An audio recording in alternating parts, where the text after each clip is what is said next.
अस्सलाम वालेकुम मेरे तमाम दोस्तों को मेरी तरफ से सलाम। उम्मीद है कि आप सब ठीक होंगे। आज हम जिस मौजू पे बात करेंगे वो है फ़लस्तीन की मौजूदा सूरत-ए-हाल और मुसलमान मुल्कों की खामोशी। ये बयान करने से पहले मैं एक कुरान की आयत का तर्जुमा पेश करना चाहूँगा। अल्लाह ताला फरमाता है कुरान पाक में कि भला क्या वजह है कि तुम अल्लाह की राह में इन नातवा मर्दों, औरतों और नन्हे नन्हे बच्चों, बुजुर्गों के लिए जहाद ना करो, जो यूं दुआ मांग रहे हैं कि है अल्लाह इन जालिमों की बस्ती से हमें निजात दे और हमारे लिए ख़ास अपने पास से कोई हमायत मुकर्रर कर दे और हमारे लिए ख़ास अपने पास से मददगार बना। तो ये तो होगी कुरान की आयत। दोस्तों, आपके सामने सारी सूरत-ए-हाल की आज के दौर में क्या हो रहा है, कितने मुजालिम हो रहे हैं।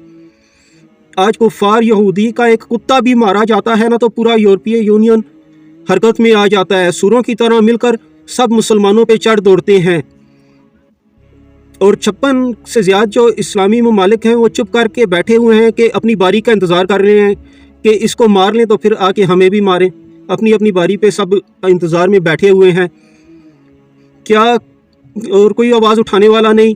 क्या उम्मत का खून इतना सस्ता हो गया है कि जिसका दिल करता है आके मार के चला जाता है? जितने मुसलमान चाहे मार के चला जाए और 56 से ज़्यादा इस्लामी मुल्क इस पर कुछ ना कर सके। अफसोस का मकाम है दोस्तों, अफसोस का मकाम है। दुश्मन से कत्लो कताल तो हम मर्दों पर फ़र्ज है, जबकि पाक दामन औरतों के ज़िम्मे तो बस नज़ाकत और हया वाले काम हैं। लेकिन आज हम एक ऐसे दौर से गुज़र रहे हैं जहां हक़ाइक़ बिल्कुल उलट हो चुके हैं और शायद ये वो वक्त आ गया है कि जब मर्दों को औरतों के बुरके पहन लेने चाहिए और कमरों की चारदीवारी में बंद हो जाना चाहिए और घरों की तारीखी तक अपने आप को महदूद कर लेना चाहिए। इस पे हज़रत खालिद बिन वलीद का एक कौल याद आता है कि आपने बयान फरमाया उम्मत के नाम पे कि मौत लिखी ना हो तो मौत खुद ज़िंदगी की हिफाजत करती है। जब मौत मुकर्रर हो जाए तो कोई भी इससे बच नहीं सकता। ज़िंदगी खुद जाके मौत से लिपट जाती है और ज़िंदगी से ज़्यादा कोई जी नहीं सकता और मौत से पहले कोई मर नहीं सकता। दुनिया के बुज़दिलों को मेरा जाके ये पैगाम दे दो कि अगर मैदान जिहाद में मौत होती तो खालिद बिन वलीद बिस्तर पर ना मरते। तो दोस्तों, कहा जाता है कि आपने 100 से ज़्यादा जंगों में हिस्सा लिया, कई बेशुमार जंगों में हिस्सा लिया। आपके जिस्म पे कोई ऐसी जगह नहीं थी जहाँ कोई ज़ख़म ना हो, तलवार का ज़ख़म या नेज़े का, बर्छे का, कुल्हाड़े का, किसी भी तरह का। पूरा जिस्म आपका ज़ख़मों से भरा हुआ था, लेकिन अल्लाह ताला ने आपके मुक़द्दर में शहादत नहीं लिखी थी और इसलिए आप मैदान जिहाद में शहीद नहीं हुए। तो वो कह रहे हैं कि इन्हीं आजकल के मुसलमान मर्दों के लिए हमारे लिए ये पैगाम है कि हमें ये करना चाहिए, क्योंकि आज के ये जो मुसलमान मर्द हैं उन मैदानों में कूदने से आजिज़ हैं जहां जारी मार्कों में शामिल होना महज इब्तिदाल का ही काम है।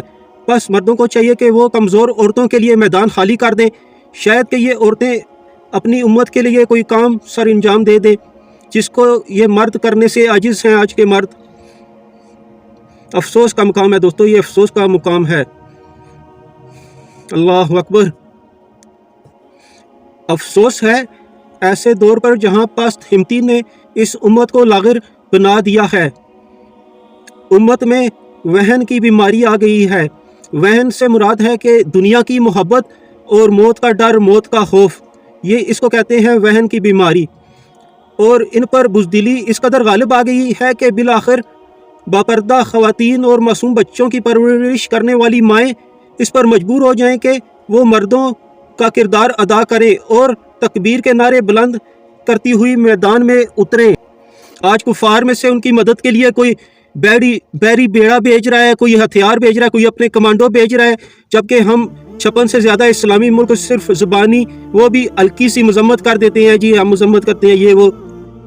ये होता है इस्लाम। इस्लाम की तालीम क्या ये है? इस्लाम ने तुम्हें यह सिखाया है? अल्लाह और इसके रसूल के कमात क्या ये हैं? कुरान में तुम्हें ये मिलता है कि ये करो, सिर्फ मजम्मत कर दो और उनकी मदद ना करो? कुछ तो गैरत करनी चाहिए। अल्लाह का खौफ ही नहीं है किसी में।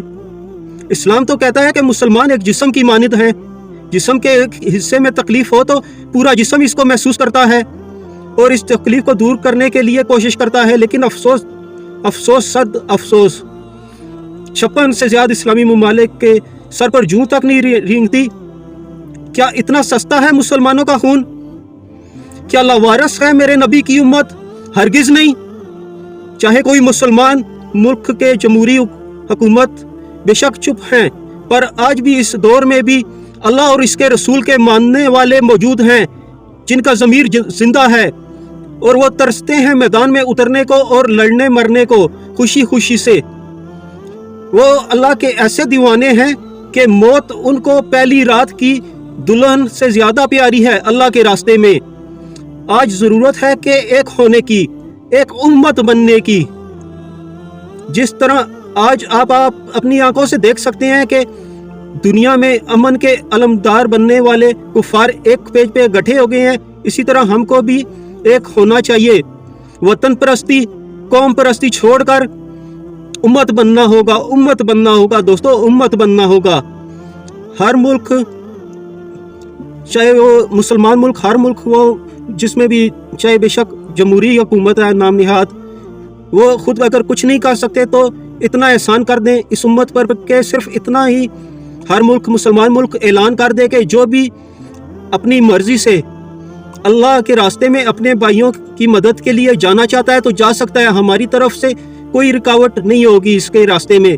تو دیکھنا، خدا کی قسم اسی وقت صرف یہ اعلان ہونے کی دیر ہے، یہ کفار آ کر ہمارے پاؤں میں گر جائیں گے، کیونکہ کسی کافر ماں نے ایسا بیٹا نہیں جنا جو اسلام کے ان بیٹوں کے سامنے کھڑے ہو سکے، ان کا مقابلہ کر سکے۔ پھر کہتا ہوں کہ ہے اللہ اور اس کے رسول کے ماننے والوں، امت بن جاؤ، اس چیز سے باہر نکلو کہ یہ ایرانی ہے، یہ شامی ہے، یہ اخوانی ہے، یہ پاکستانی ہے، یہ فلسطینی ہے، یہ فلاں ہے، یہ فلاں ہے۔ ایک ہو جاؤ، امت بن جاؤ، اور ہم اس ملک پاکستان کے جو اسلام کے نام پہ لیا گیا تھا، اس ملک کے باسی ہونے کے ناطے اور ایک مسلمان ہونے کے ناطے اپنے اس نام نہاد جمہوری حکومت اور فوج سے یہ مطالبہ کرتے ہیں کہ آپ بھی فوری طور پہ یہ اعلان کریں کہ اگر یہودیوں کی مدد کے لیے سب کفار ایک ہو کر ان کی مدد کے لیے آ سکتے ہیں تو ہم بھی اپنے اسلامی بھائیوں کی مدد، اپنے اسلامی بھائیوں، بہنوں، بچوں اور بزرگوں کی مدد کے لیے آ رہے ہیں۔ اللہ اکبر، خدا کی قسم تم یہ ایک بار کر کے تو دیکھو، اللہ کی مدد آ پہنچے گی۔ میرا رب اپنے بندے کو اکیلا نہیں چھوڑتا، اور اگر آج ہم نے یہ نہ کیا تو پھر انتظار کرو اپنی باری کا۔ آج ہم اگر ان کی مدد نہیں کرتے تو کل یہی وقت ہم پہ بھی آ جائے گا۔